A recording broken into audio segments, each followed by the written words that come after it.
मेघराज, आज आपको योग के बारे में मैं बताना चाहता हूँ। सबसे पहले मैं योग का शाब्दिक अर्थ, योग क्या है और किस धातु से और किस प्रत्यय से मिलकर बना है। योग शब्द युज धातु और ध्यय प्रत्यय से मिलकर बना हुआ है, घय प्रत्यय से मिलकर बना हुआ, जिसका शाब्दिक अर्थ होता है जुड़ना, जुड़ाव या मिलान। अब प्रश्न उठता है कि मिलान, जुड़ना ये किससे हो? मन का शरीर का मन से, मन का आत्मा से और आत्मा का परमात्मा से। अब सवाल उठता है कि अब आजकल ट्रेंड चल रहा है कि योग को आजकल लोग बाग योगा कहते हैं, जबकि बहुत गलत है। इसका जो शाब्दिक अर्थ बिल्कुल चेंज होता है। अब हम योग को किस तरह हमारे दैनिक जीवन में हम उतारें जिसका हमें पूरा फ़ायदा मिले। योग से सबसे पहले तो योग से हमारे शारीरिक, मानसिक और आध्यात्मिक और सामाजिक, ये जो सारे स्तर योग से जुड़े हुए होते हैं और इनसे हम योग के थ्रू कुछ बीमारियां जो मानसिक हो, शारीरिक हो और आध्यात्मिक हो, तो परमात्मा से मिलने का जो योग का जो साधन है वो इस तरह है, जो मैं कुछ इस तरह बताता हूँ आपको। सबसे पहले तो अष्टांग योग, जो महर्षि पतंजलि ने सबसे पहले अष्टांग योग की अवधारणा रखी थी। उसमें योग के 8 पार्ट थे। सबसे पहले योग का यम, नियम, आसन, प्राणायाम, प्रत्याहार, ध्यान, धारणा और समाधि। इस प्रकार उसने ये 8 सीढ़ियाँ एक समाधि तक, एक व्यक्ति को एक अस्वस्थ व्यक्ति को स्वस्थ करके एक समाधि तक ले जाने के लिए उन्होंने एक 8 सीढ़ियाँ बनाई। उन पे व्यक्ति कर्म बाय कर्म, सीढ़ी बाय सीढ़ी चल के एक समाधि तक पहुंच सकता है। अब कई बार लोग बाग आसन और प्राणायाम को ही योग मान लेते हैं, समाधि तक पहुंचने की कोशिश करते हैं, पर ये गलत है। क्योंकि इनसे पहले दो सीढ़ियाँ आती हैं, यम और नियम। अगर आप यम और नियम का पालन नहीं कर पाते हो तो आप तीसरी पीढ़ी पर अगर आप जाते हो तो फिसल जाओगे। सबसे पहले यम, नियम, यम और नियम।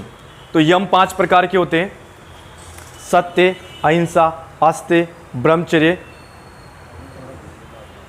अपरिग्रह।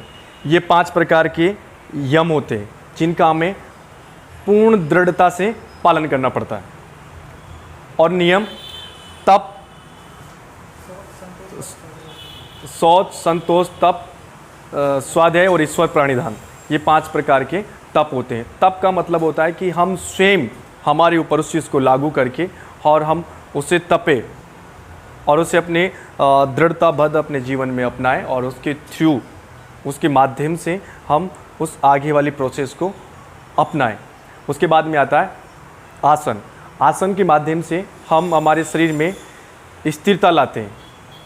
हमारे शरीर की जो स्ट्रक्चर है उसे हम बिल्कुल सुदृढ़ करते हैं और हमारे जो अंदर के जो पार्ट, जो ऑर्गन्स हैं, उनको स्वस्थ हम आसनों के थ्रू रखा जाता है। हमारी जो मांसपेशियों को हम आसनों के थ्रू उनकी बनावट को अच्छी कर सकते हैं। उनके अंदर के जो ऑर्गन्स हैं उन ऑर्गन्स को हम बिल्कुल ठीक कर सकते हैं। उसके बाद में है प्राणायाम। प्राणायाम के माध्यम से हम श्वास प्रक्रिया, प्राण प्लस आयाम, प्राणों को एक नियमन करना, एक व्यवस्थित ढंग से लेना और छोड़ना ही प्राणायाम है। तो प्राणों को सुव्यवस्थित ढंग से लेना और छोड़ना प्राणायाम है। उसके बाद में है प्रत्याहार। प्रत्याहार होता है हमारी चित्तवृत्तियाँ को बार बार एक ध्यान से बार बार बाहिर्मुखी होती है, उसे अंतर्मुखी करने के लिए हम प्रत्याहार करते हैं। तो एक ध्यान, एक वस्तु विशेष में हमारा ध्यान या इंटरनल करने के लिए हमारी चित्तवृत्तियों को अंतर्मुखी किया जाता है प्रत्याहार के थ्रू। और धारणा का मतलब है कि किसी चीज़ पे जब हम ध्यान लगाते हैं तो उस चीज़ का क्राइटेरिया फिक्स करते हैं कि इस चीज़ में किस बिंदु में हमें ध्यान लगाना है, इसके आसपास कौन कौन सी चीज़ें, पहले उनको फिक्स किया जाता है। उनको धारणा का एक शाब्दिक अर्थ बताता हूँ मैं कि सब्जेक्ट एक लेकिन उसके विचार अनेक। सब्जेक्ट एक लेकिन इसको विचार अनेक, ये एक धारणा हो गई। और अब अगला है ध्यान। ध्यान का एक सबसे अच्छा उदाहरण है कि सब्जेक्ट एक और उस पर एक विचार भी एक।